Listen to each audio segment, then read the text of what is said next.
your work has always grabbed me, and I have always sensed, like I'm sure every other viewer, the power and anguish and emotion that just jumps off the canvas, the print, the sculptures, whatever you make. So I'm fascinated about your history and how you were shaped and formed and molded into the amazing person and artist you are today. So that experience of suddenly being taken out of the city, into the countryside, manual labor from dawn till night, your memories of that, what was that like, and how did that help evolve you to your next stage? What was it like?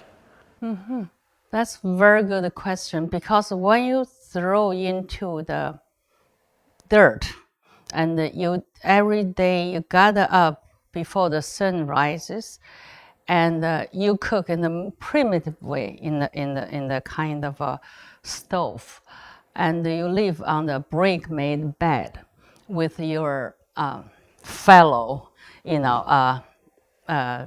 city girls. We all sent from the city away from your home, and we basically just try to survive, because in China at that time only city people got ration food. Like for younger men could be 20-some pounds grain every month for younger, for strong men, but for women less food, for older people, seniors and children even less. So you manage, they call main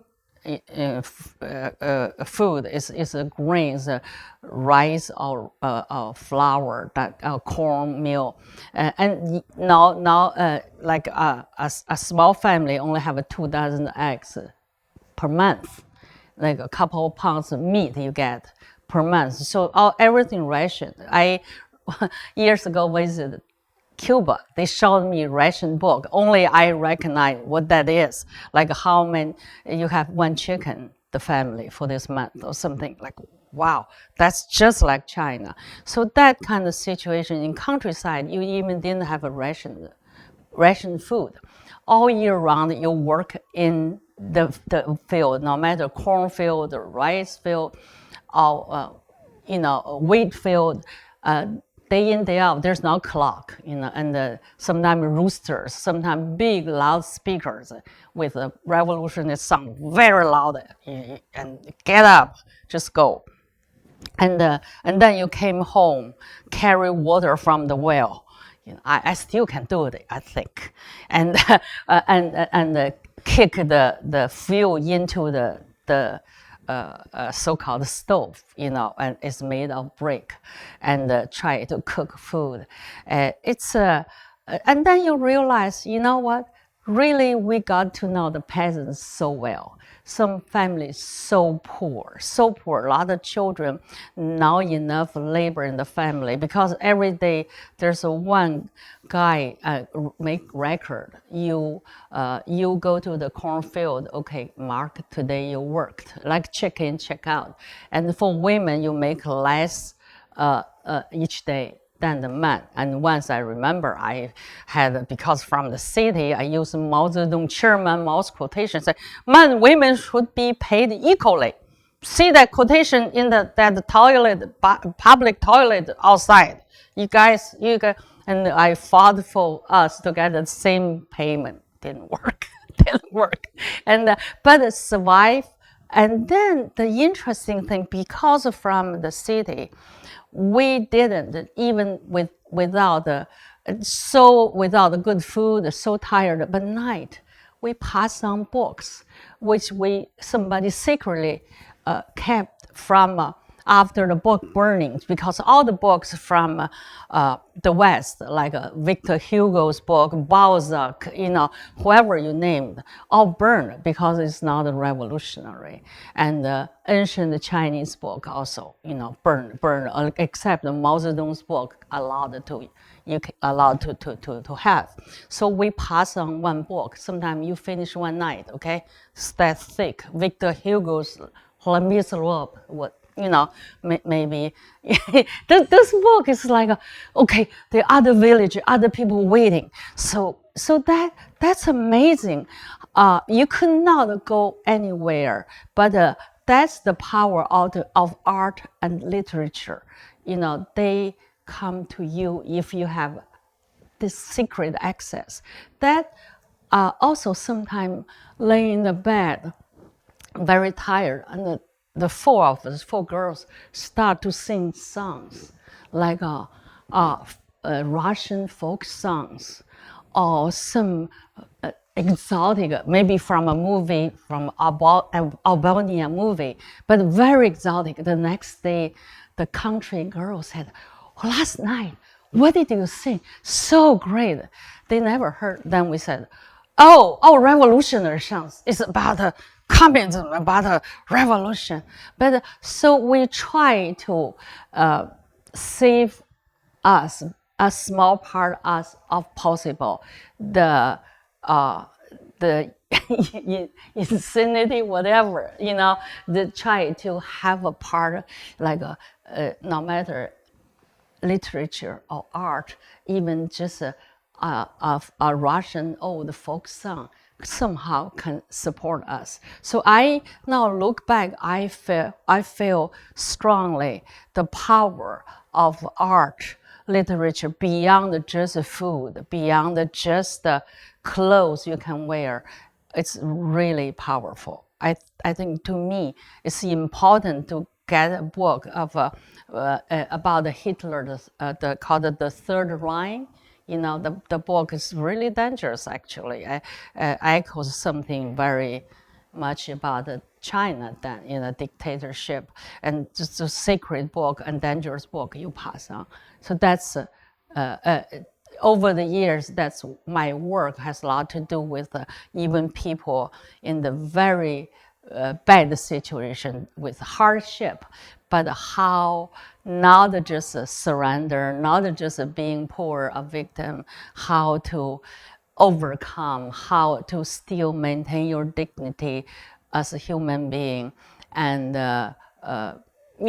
just keep going, perseverance and resilience, but maintain your humanity. That's, I think, important in my work.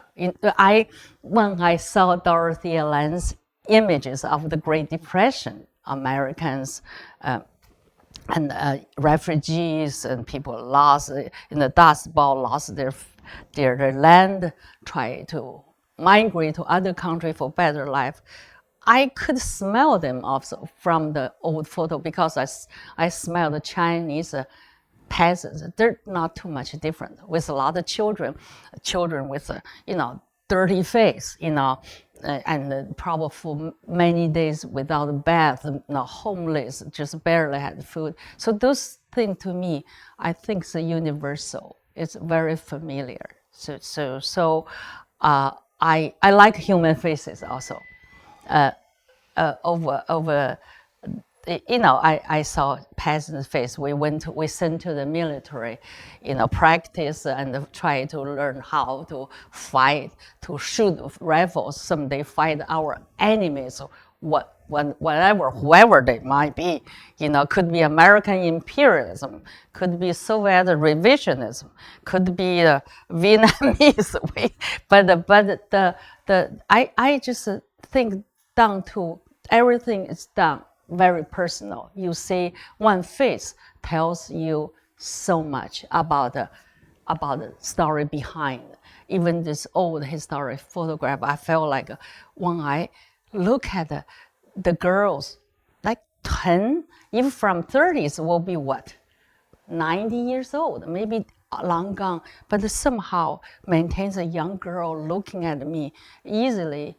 It could be my grandma, great-grandma, but it's like, oh, wow. That kind of intimate relationship, because I use a historical photograph, I felt very close to them, and there's some bonding, some understanding. It's that's why I use old historical photograph make into new paintings or new prints, my new work. I talk too much, maybe. No, it's fabulous. So going forward, tell us what happened next. You were able to get to a university. Well, the future always unknown. But one thing I'm for sure, I'm so sure that I would not slow down. I would not just repeat myself. It's always good to know, or to move on, do things you have not done before. In terms of subject matter, the way you do it, like the upcoming Dion show, make this basically cut out images. And for 94 Dion show, I made a lot of shaped canvases based on the historical image of Chinese shrimp junk. So called shrimp junk is like for fishermen in Chinese American along San Francisco or Sacramento Bay, try to catch fish to make living. But I love shrimp junk. I love boat or ship, because that's the Mayflower. The first group of immigrants got to this land. Even talk about the new world, how discovered all by some things, water, on water we sail, water connect the world. So I think I have the special kind of love for ship and boat. They flowing, they could go anywhere, also facing danger, facing unforeseen weather, but keep going. And so this is all the smaller shrimp junk all gone, different collectors got it, but I have this one left. It's almost 12 feet tall, a shrimp junk. And it's going back to Dion, 94. That was how many years, 94? 27. I was very good with maths and geometry. That's how long. And then that shrimp junk, shot in different places in DC, now sailed back to the Young Museum. And then I decided my, human figures, if you want to see in my paintings, I want to liberate them, to cut out, so shaped like a Mexican young woman's picking cotton with a big sack. A white girl with gold, blonde hair, barely woke up walking, dragging a sack to be, work in the field. And then a black young man actually plowing the soil. And a Chinese woman carrying corn in harvest season. All this, cut out, popped out, I think will be, very good to go with the shrimp junk, because all of them, I think, if you want to say Earth Day is in our planet. Everybody works hard, and throughout the history, that's who we are, probably. The first time I saw your work was in San Francisco, and I should have looked at the dates of all your exhibitions, but they were the big paintings of the Chinese courtesans with their feet all bound. Mm-hmm. Those big, huge paintings, and that was at the San Francisco Modern Museum when it was sort of like in the Opera House, or where was it? It was before the new museum. Mm-hmm. And I was just overwhelmed then. Mm-hmm. And then when Bud Shark from Shark's Inc. started working with doing prints, I just thought, boy, here's this artist I saw years ago, and started buying those prints. But the work you did, help us go from, you go from the fields to university, you then were able to maneuver to get a chance to come to the United States for education, and so your early art, before you started doing the work we've all seen you do, what was it like when you decided to be an artist as a young woman? I think to me very important. Even in the countryside, I don't want to be controlled. My mind, my creative, energy. I don't want to take order by, political, agenda. For example, now, for a long, long time in China, you can see in North Korea very clearly, everybody is supposed to do something from a statue to painting, even dance performers. It's all great leader. You the God, you the living God, and you cry together, like, oh, I'm so moved, and smile together. So that kind of, I just think, not really human real emotion. My mom died, I cried, but sometimes some high-ranking figure really had nothing to do with me. Maybe some even did a lot of bad things. So I don't want to, take. It's like you have to do a big painting of. The great leader, like he's taller than anybody, and all the peasants surrounded him. I saw so many paintings surrounded like with smile. It's like, oh my God, God is here. I'm listening to every single word. And the peasants that workers too, like workers was iron workers, like, I was in the field, nobody like that. And the peasants work so hard. It's back-breaking job. Nobody's just like always, no, not like that. And so I feel like at that time in China, called the Socialist Realism, came directly from Soviet Union. Everything has a socialist label. It's a great leader, and happy peasants, and heroic soldiers. But I think it's a socialist surrealism. There's not such a thing. So I want to do, people for real. So I took a photograph in countryside, and the real peasant, the real country girl, the old lady, they not posing, they not, there's no political agenda. I like that. It's about the human. It's about the humanity. It's about this particular face, full of, love and sacrifice. Maybe an old lady raise a family, and then a young girl still have a future, even hardship, things like that. So I think over the years, try to resist, what is trendy, another thing is politically, you have to do this. So in China, I did quite a few landscapes secretly, for hundreds of them. I have 30-some left. San Francisco MoMA collected because titled Sacred Freedom, because you do apolitical work in China means you're not with the revolution. It's really dangerous. Actually, I was criticized by a party member at my school. It's like, why are you doing this? Everybody doing great leader and all the socialist thing. It's a tree, a shabby house. What's going on?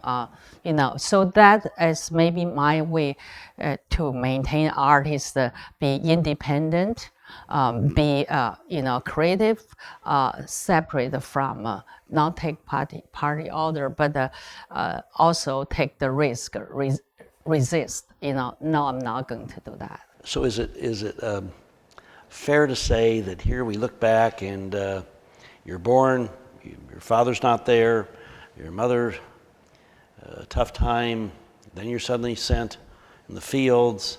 My gosh, these forces that shaped you and formed you. Mm-hmm.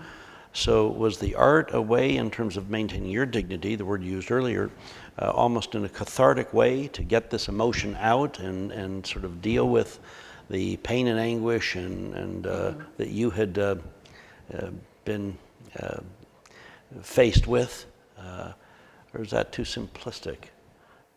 Not really. If you want, I think it's of course always conflict, but simply, yes. You, if without the art, without the literature, without the books, it's very hard for me to imagine what life would be like. You're just dealing, you might become, one of the, rock there, one of the whatever the dirt there, you just becomes motionless. You just keep going, see what happens. But I think even that time countryside, I had not been any art training, but I did a lot of peasants drawing. Sometimes like 2 minutes I did drawing, gave to them, and they put it on the wall, and it's a kind of like a somehow very satisfying.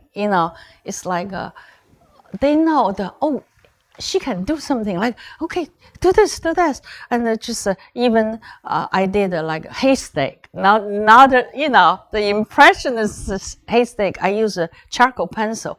Just did that. Made me feel like something. You transcend yourself to somewhere else, to something else, not just with the hoe, with the shovel, with the sickle every day, but also you're doing something else. And most of those all gone, but a few left.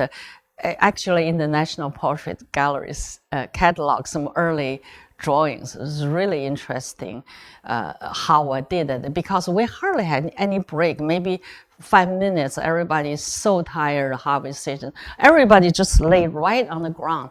Then I have a little piece of paper. I draw people just like this. It's like, why did I do it? I was tired too, but I just feel like there's something else I want to do besides just just work with the dirt, with the crop, but maybe something else. So that keeps me going, and over the years, like one of the most important book in my generation actually influenced us. In my generation is Roman Roland's Jean-Christophe, and he got a Nobel Prize in the early 20th century. This is about Jean-Christophe. He wrote a musician's life, maybe I think almost like a Beethoven, but it's also about suffering. Couldn't the whole society, how the pressure, the reject, all the stuff. But the end, I remember, it's called the New Dawn, and he implies Jean-Christophe, like a Saint Christopher, carrying a heavy baby cross the river, and the people on the bank said, no, you cannot go, it's too. And then the baby got heavier, and he started to go far away. He could not hear people like gossip, criticism. And then the baby got heavier, and he turned around and said, who are you, baby?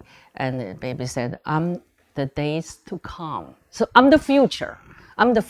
So that to a Chinese young woman sent to the countryside, what did it mean?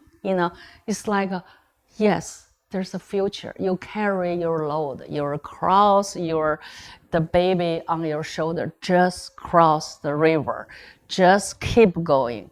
I don't know when you reach the other side, but that kind of thing. There's a writer now, well-known enough Chinese writer. We talk about somehow we connect because we all read that book. So you read that? So one of my friend, Bud Shark, is Chinese, like Jean-Christophe, carrying a baby that's crossing the river. That's the base on one of the books. So important. I feel like, thank God there's great writers, artists keep me alive, not just physically, but emotionally and mentally alive, psychologically. Wow, that helps. So for most of your adult life, you were a teacher, an art professor. Oh yeah. My family from my grandfather, so it's like a 3-generation teacher. Yeah, my mom was teacher too. Yeah. So how did teaching influence your art? I think it's we in Chinese we have a phrase 教学相长, meaning you teach, you also learn. This is not like I'm a teacher, I know everything. I just let you know. The thing is, most of the time you don't know. Especially critique graduate students. One did something about abortion. The other talk about the Mormon. The other one something to do with light. Some tell stories, some tell stories about abstraction, some personal, it's just a historical and just so interesting when you try to critique their work, meaning try to give them guidance. I have to say most time I just treat them like young artists. What do you really want to do? Oh, that's, I can say you tried, but it didn't work. What will you try this way? That I don't know. I sometimes can say that way didn't work. That way, well, which way work? You find out. Everybody has to find their own way. But teaching is such a great thing. With English, think about it, that's my second language. I have learned a lot of terms, including in general, learn what Woodstock. I miss that. What the Beatles. I heard in China, but never. Only one song I remember in China. I heard yesterday. Yesterday, all my troubles so far away. That song I remember forever but otherwise you learn a lot by it's his work is about this Mormon it's different kind of a branch of religion, and then you have to really learn in general what it means, what like a polygamy, whatever. What does it mean? Those kind of big words, and just from you learn so much from your fellow faculty members, your students, you even undergraduate students. Some young women talk about the childhood trauma, so you cannot be psychologist, but you a professor of art, like say.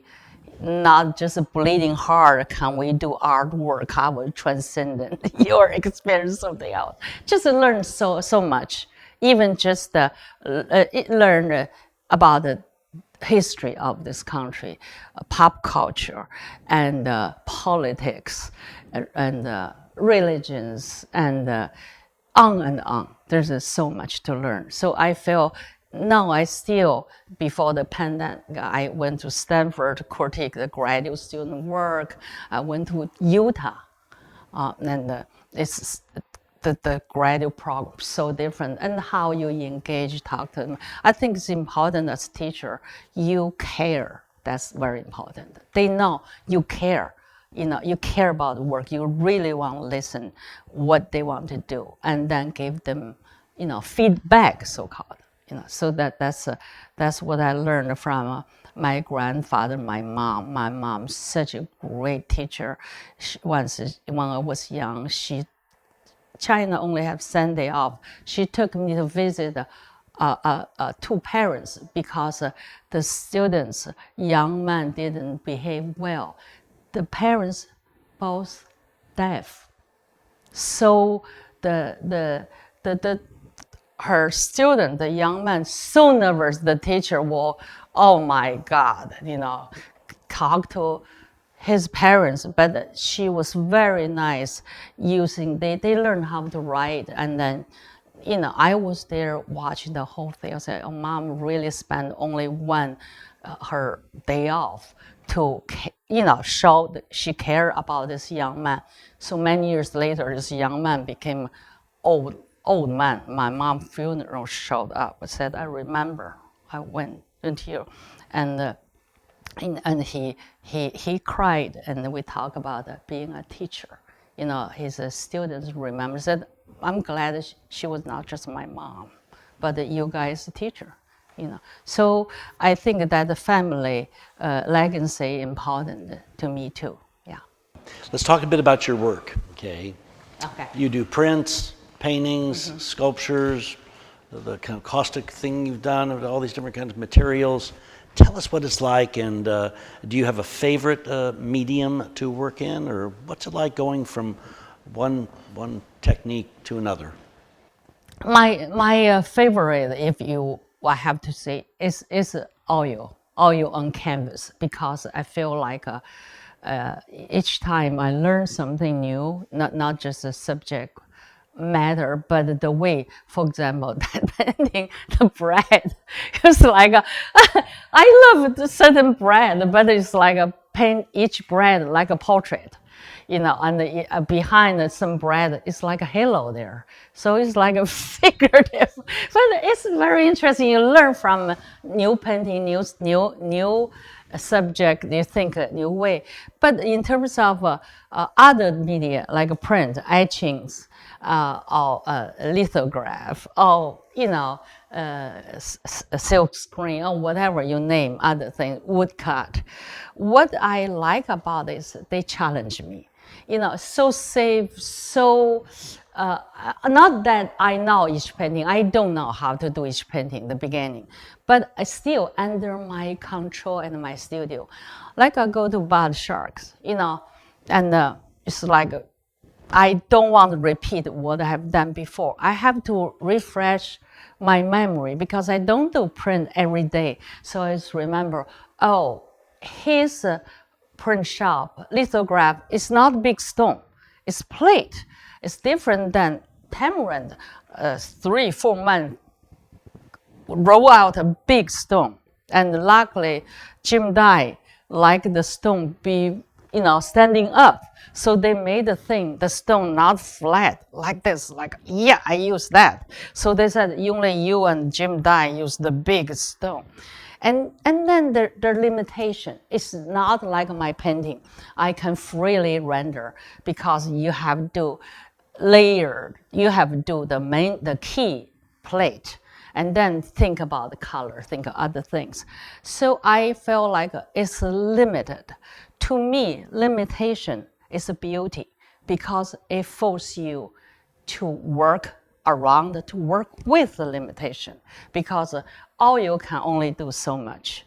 And then lithograph is so different than etching. When I do etching on the copper plate, I have to be so good with drawing, freehand drawing, which I have a good background, but still challenging. Sometimes I want the image print out the way I want, so I have to do backwards. When you print out, it's the right way. So the thing, each print shop opened up a new door. There's a limitation, there's a new door. Because if they're limited there, you cannot get out. You open window, you open another door. So this connected to my work because I have a drawing, painting background. I'm very good with that, they know. But also, it's unlike your painting. So you have each time like what do you guys an old dog new trick? Old rat learn new trick every time, and sometimes so funny. Once a Paulson Press, and I said I want to do big print, and then that's the one you saw with 2 copper plates, and they sent me a really kind of lukewarm email back. It's doable, and so it becomes our joke. It's doable, meaning it will try. I want the biggest one possible. So I think it's very interesting when I use the acid to do the washes on a copper plate. And they gave me some, but I said, no, I need more than that. That's not enough for me. And then the way you put on the fan and pour the acids, the copper becomes green, like oxidized. It's so beautiful to see the process, which I can never do at my studio. So I did a lot of experimental work there and break some rules. That's always fun, and made them nervous sometimes. They made me nervous. And then sometimes I did painting and want to try print. Sometimes did print, I try painting. Sometimes prints, just prints, state prints. I never did painting. So it's like, it's connected, it's different and challenging and fun and also multiples. I over the years donated to charities, to museum, to nonprofit. That's part of that too. It's like I can afford. I cannot donate all paintings. I can afford to do that. So it's printmaking really opened new doors for me. Yeah, it's such a beautiful thing. In China, the Central Academy of Fine Art is so specific. Oil painting department, Chinese painting department use brush on rice paper, but divide the figurative or landscape, or bird and flowers, and then graphic department, meaning those people only deal with printmaking. So I feel like now I can do anything I want. The cross, just break all the boundaries. It's really, really fun. So much of your work dealt with the images of the proletariat and the Chinese women, men, but those fierce faces, that determination, that word you used earlier, that dignity. You can feel it coming out even though they're in oppressive situations. Then suddenly, Dorothea Lange, where did this all come from? Suddenly the American Depression and faces of people going through tough times in this country and other places. How did that happen? I lived here long enough. Plus, I knew Dorothea Lange's work, especially the famous My Grandmother, for many, many years. A woman photographer in the 30s carrying heavy-duty equipment, and not the digital age. Even digital age, some equipment heavy, but this woman drove along to the worst possible spot to shoot, to show people, she was hired by the government, to document what's really down there, how poor, because looking at as if Americans, we for many years the strongest country, the richest country, everybody wants to come here, but we have a history just like a lot of other cultures, and we have poor people, we have unforeseen, big natural, horrible tragedy from nature, from war, from anything you name. So Great Depression, always I come here too late. I was born too late, didn't catch it.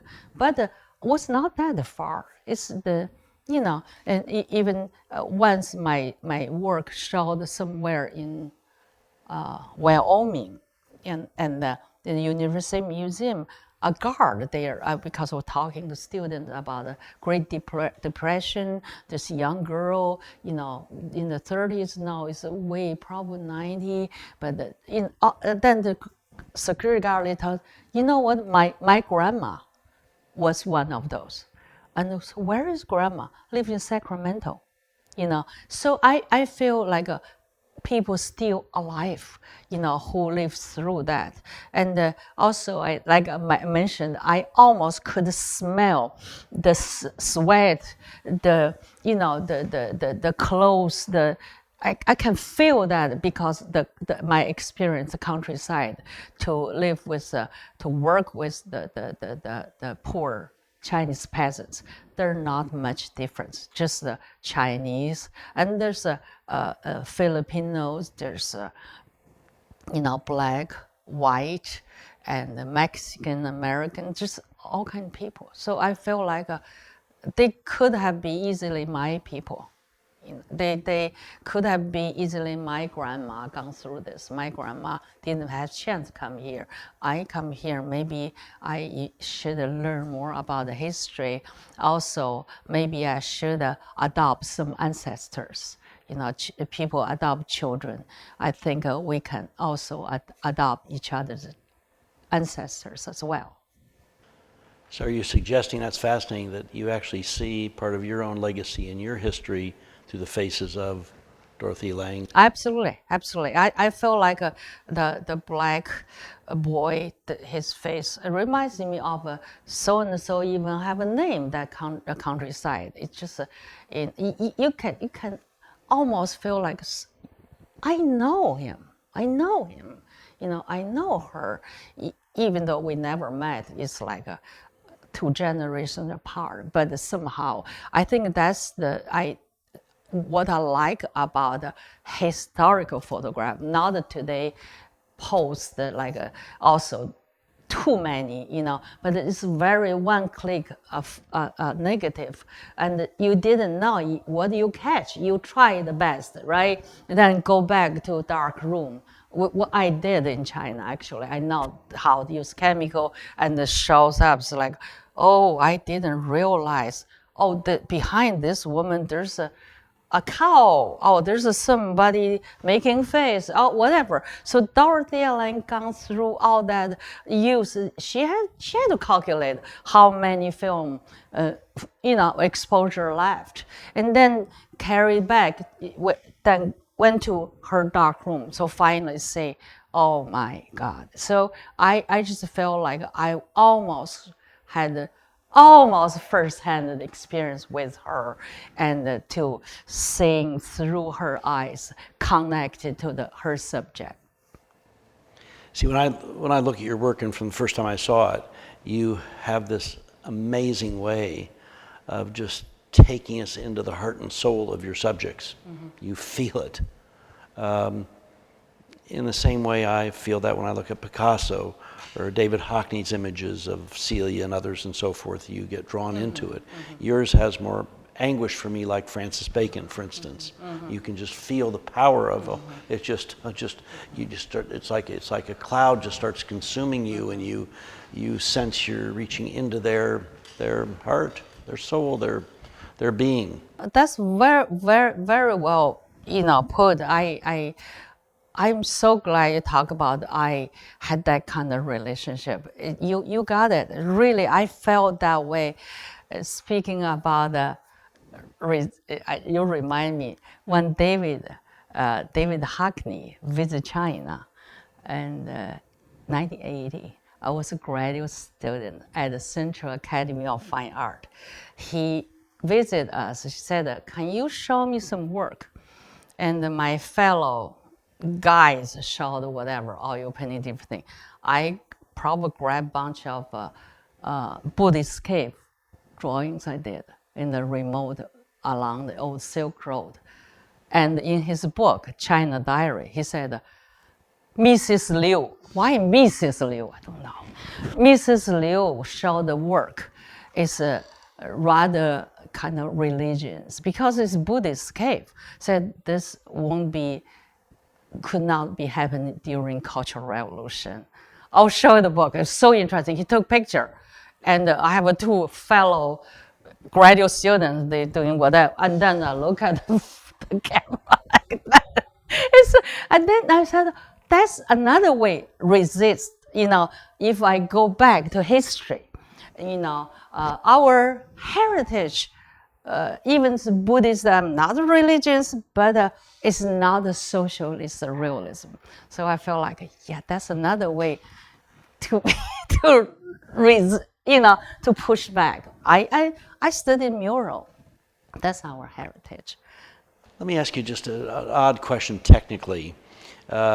When you shift from Asian faces and characters to African-American black faces and characters, to Hispanic faces and characters, is it just seamless for you, or is there something different about painting Caucasian, Hispanic, African black, Asian faces?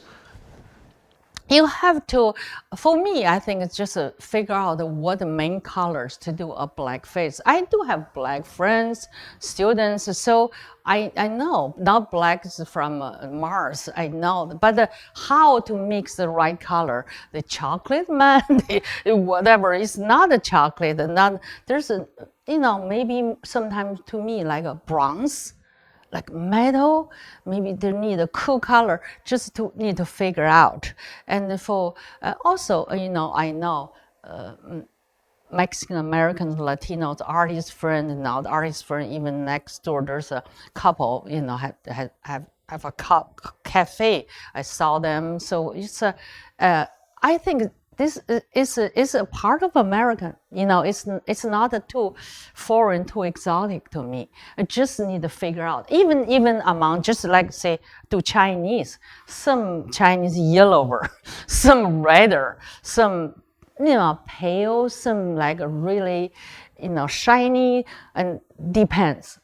Age makes different, gender makes different, occupation makes different. So all this stuff is not a. I think we all probably are curious about where your inspiration comes from and how you work. Do you create a little drawing first of what you want to do? Does something? How do you make your art?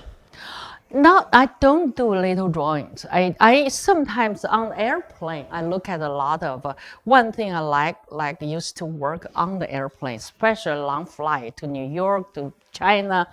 I have a photograph, I look at it, just study them, say, wow, this can be a 80 by 80 painting. This can be just that's kind of thing, but really not a study. I go directly to that. The little portraits there is really because someday I feel guilty. I was, trained almost by military in China. I have to accomplish something today. If I didn't do anything, I don't deserve to eat dinner. So work for dinner. So I feel like today I must do a little something to say, to like evidence I worked. So those little portraits, someday I didn't do bigger things. It's like I'm going to do it, but today I wanted to. So those little portraits, just a freehand I look at. It's not like a study for a bigger painting. Just feel like I needed to do something to make sure that on the record is not blank. I did something. That's a way I discipline myself very much. Since you retired from teaching, do you have set studio hours? Roy Lichtenstein used to get there at 9 o'clock, work till 5. That was it every day. How do you balance your life? It's relatively flexible, but I would not be lazy. That's just cannot. I cannot live that way. Also, in general, 3 days in the morning, I get up, do exercise. There's a club I joined with class, Pilates, and TRX, different things. The thing I do it to make sure I'm strong enough, work all the way to the last day of my life. Do you work on multiple canvases at a time? Yes, sometimes I do that because it's like you write, some writers, they like write a long novel, but then I step out sometimes and do some little short things. And so that sometimes you stuck, like writer's block. You feel like I need to think what's next step. Sometimes it's on the way. It's great. It's on its way, and then I need to start. It's a different energy. When you start something, it's different than about the finished. So it's a different kind of energy. You jump on, you go fast, you almost like, throw paint, and then the other one's like, you can listen to Beethoven. Number 5, number 9 may be peaceful with a ode to joy, and then maybe the Dvorak depends, So how long does, on average, do you take to complete a work, painting? Summer times longer because a long day. I like to paint natural light, if I have to, it's artificial. So summertime could be easily 8-hour day, It won't get dark until 8. Even you come 12, you still have 8-hour day. But it's now today it's the computer. Sometimes you have to do paperwork. That's annoying sometimes. So has it been hard, or is it hard for you to see your work, aside from having to make a living? Is it hard to see your work leave the studio and be sold, or does that just bring joy to your heart? Sometimes the few paintings I wish I could keep, but also I think most time they in good family. Sometimes I joked, if you got my painting in your family, we are in-laws, you know. We are relatives. My baby is with you, and I know in good place. And also sometimes the gallery ship my painting, like Tanya ship all my painting to Santa Fe. Say, thank God I have an empty studio. It's her problem, not mine. I can start all over again. So that's kind of when the truck, when the waves like, yes, now I can do new paintings. When you were younger, were there some artists that that influenced you and you looked up to and thought, wow, if I could only be as good as whomever? Were there some? Very few in China, you could say. Of course, everybody knew Picasso, Matisse, those are famous. Even Impressionism was not taught in China, you know. But when I got here, there are quite a few, you know, like it could be like a Rothko, you know, why is abstract, nothing to, but in terms of color layering up, and could be the latest like Luke Twyman's from your, you know, it's Belgium, right? And Marlene Dumas, and there's some women artists very powerful, and some well-known, some not well-known, like Ida Applebrook, and May Stevens, and just on this like how powerful our women artists could be, you know, and also men as well. Of course, there's so many of them could be use different media, but the concept of their works very important. Are there some younger and middle career artists today that you just think are incredible and you're excited to see their work? Yeah, like I know some Chinese younger artists' work. There's one shot with pace. His name is Li Song Song. When my last time in New York, my show he showed up, and a very good painter, and we respect each other and talk about the art, you know that. And then some of my former graduate students, very good artists. You know, they not necessarily like me. That's the beauty. If somebody really like me, I would be really nervous. But doing their work, they have their very, mature artists doing their thing. I could name a bunch, but very good artists. I even maybe a show. I was asked to be co-curator for Mills Museum, and I list all the young artists. They're so successful, you know, and so I feel like there's so many great artists out there, old and young. Some, you know, it's history in art history, but some just you. I'm always curious. Also, I feel you can always learn from everybody, even just you know, not know. You know, some artists just the work is good. It's good. When you've talked to me before, it comes across how blessed and proud you are to be an Asian American and be in this country. Mm-hmm. Do you ever wish times were different in China and that you could go back and live there? Did you ever think about that in your career? I don't mind a visit. And when my mom's still alive, she said she would rather live there because she retired, she has friends or retired professional doctors and you know, factory, you know, kind of you know, I would say capitalist. And she was an old teacher.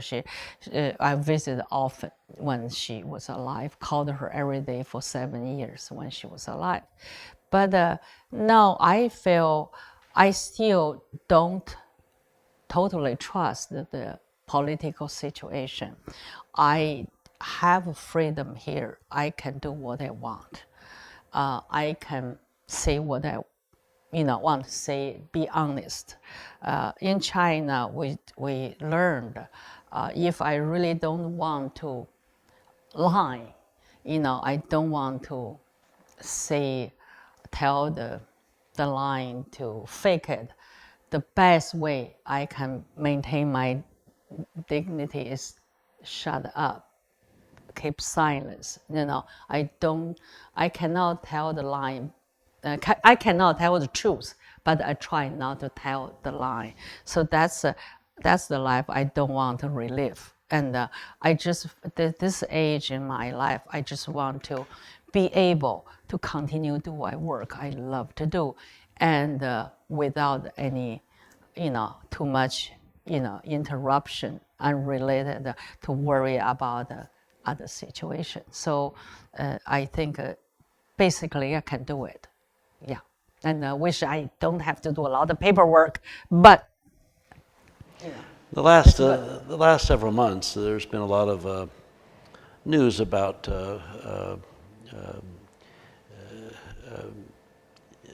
brutality and bad behavior towards Asian Americans. First, did you, in your years in this country, did you ever feel persecuted or people demeaning you in some way that stand out? not too much, but in Texas a long time ago, remember.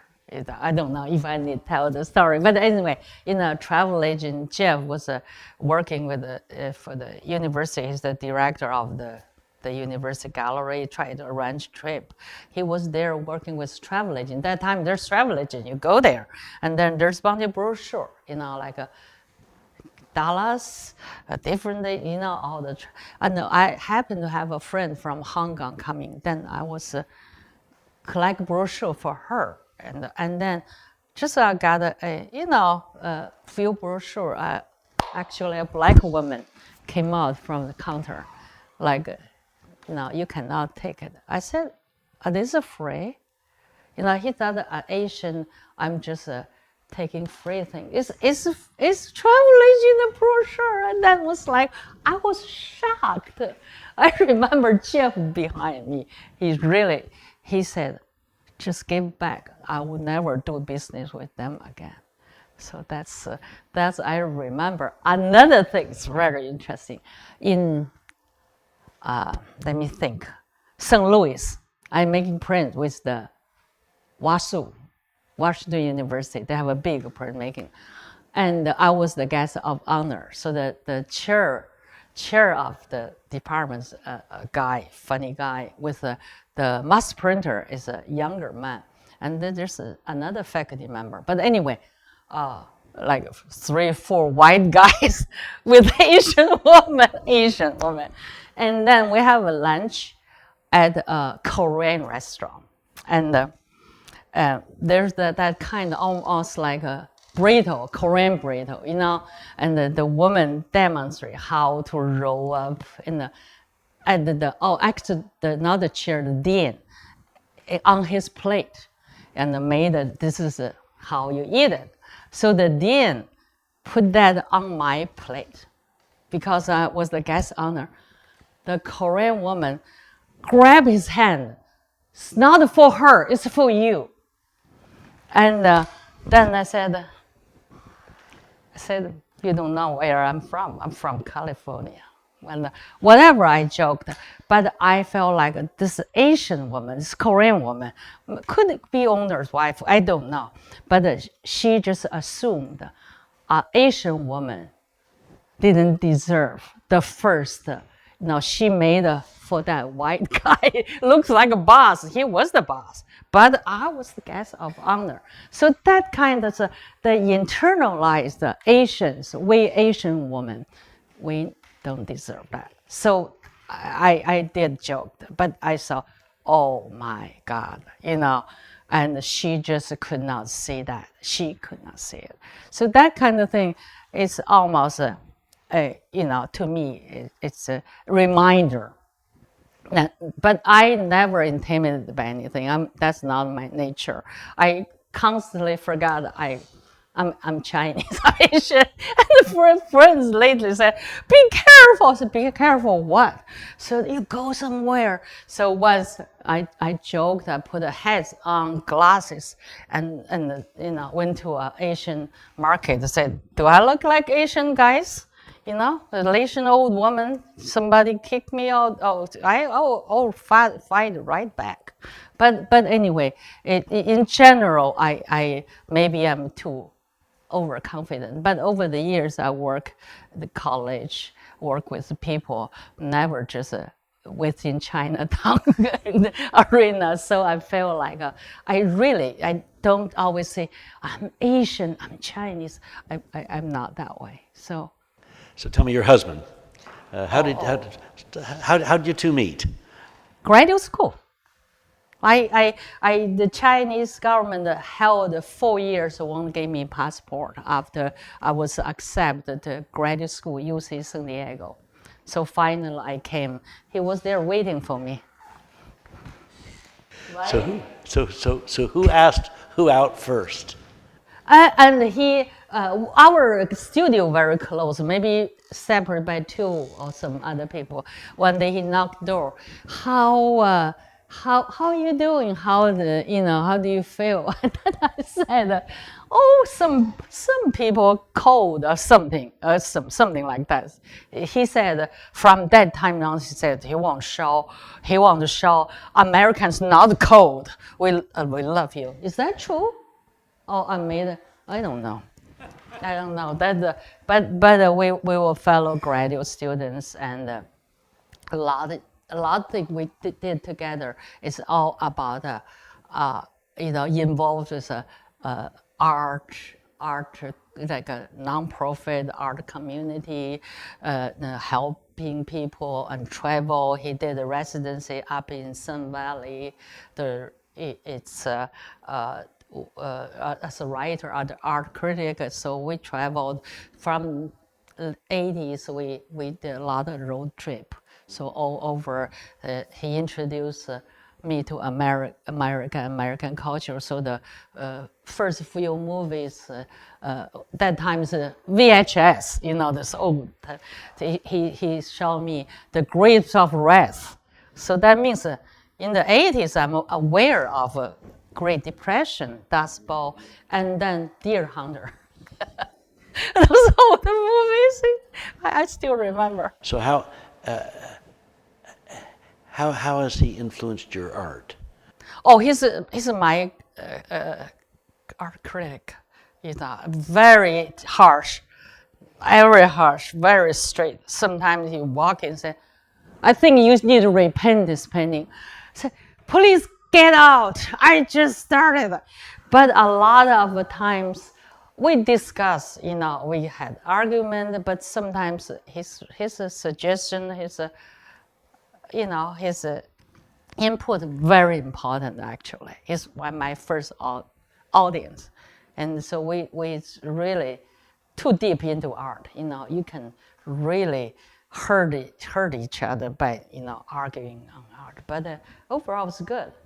Is that true, Mr. Kelly? Okay, all right. As the as one of the most important artists in the country today, you're about to have another major retrospective show at the De Young Museum, right? No, De Young is just a show. National Portrait Gallery. The Portrait Gallery is the big show, right? So we'll get that one next. Here you are.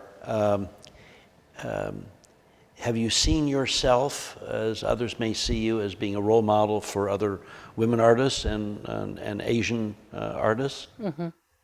I didn't. I was not really thinking that way, but over the years, some rather successful young artists said, you know what, I learned your work when high school, and you really encouraged me. You gave me a lot of power to, especially like Asian women artists.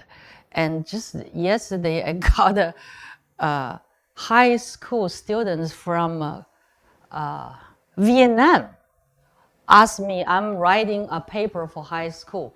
Can you, I saw your work, very inspiring. So like, who's this Vietnamese? But I will help. But this like some PhD candidate from Finland, like I needed something. So I felt maybe I'm still a teacher, once you're a teacher, you're always a teacher. I want to help them.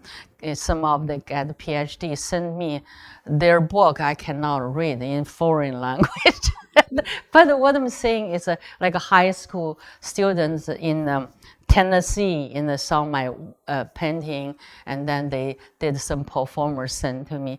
That this is really interesting how sometimes surprisingly high school, like 2 generations removed from me, but they still interested in my work. So that's means I need to keep doing the work. It means something to somebody, maybe even to younger generation, not to forget history.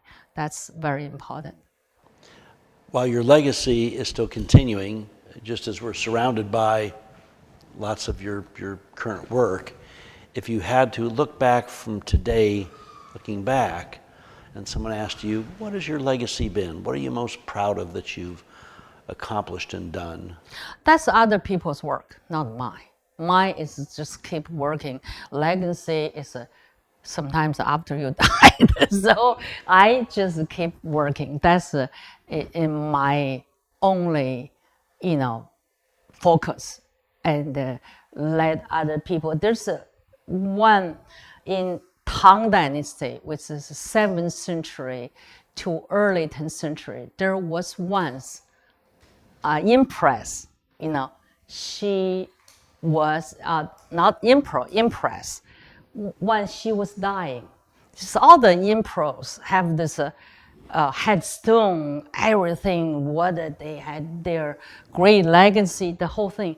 This empress said, just put a blank headstone there, without any inscription, nothing. Let people in the future, they critique me, what I have done, what good, bad. That's their problem. So I feel like the empress so smart. Even if you say I was great, then people can say, nah, you're not great.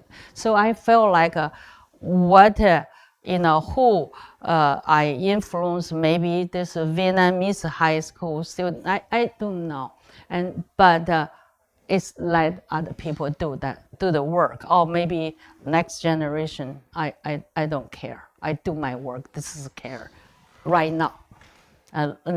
We have Jeff gave me a shirt, got from called Cat City. They have a cats. People can go there, pay money, have a coffee, pet their cats. And the shirt says, "Live in the meow."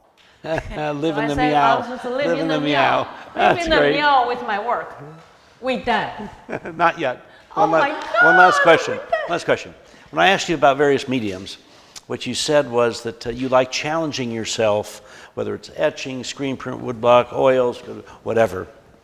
So what is inside you now that you're thinking, gosh, I'd sure like to do something, push that envelope again, technically, thematically, whatever. What's going on there that you can't wait to sort of push yourself to do next?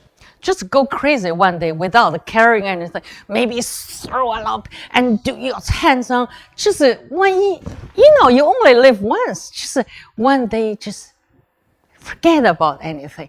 Let me just go nuts. I want, it's like how many times you can get totally drunk in life. How many times you can go totally crazy. I want to do that, actually. Maybe on the floor, maybe use everything, don't care, not wear good clothes, whatever, just do something. I don't know, yet, not yet to come. Well, you would be the first one, I'll let you know. I would do crazy things. Well, all of us that just are so inspired and touched and moved by your art can't wait to see the next crazy things you do. And thank you for your support. first is by name, then finally I met you in person once, twice. You just more charming than ever that I know, but also really big supporter of it. Just your dedication. That's also really unique. One of a kind in the world. I really appreciate that. Well, thank you.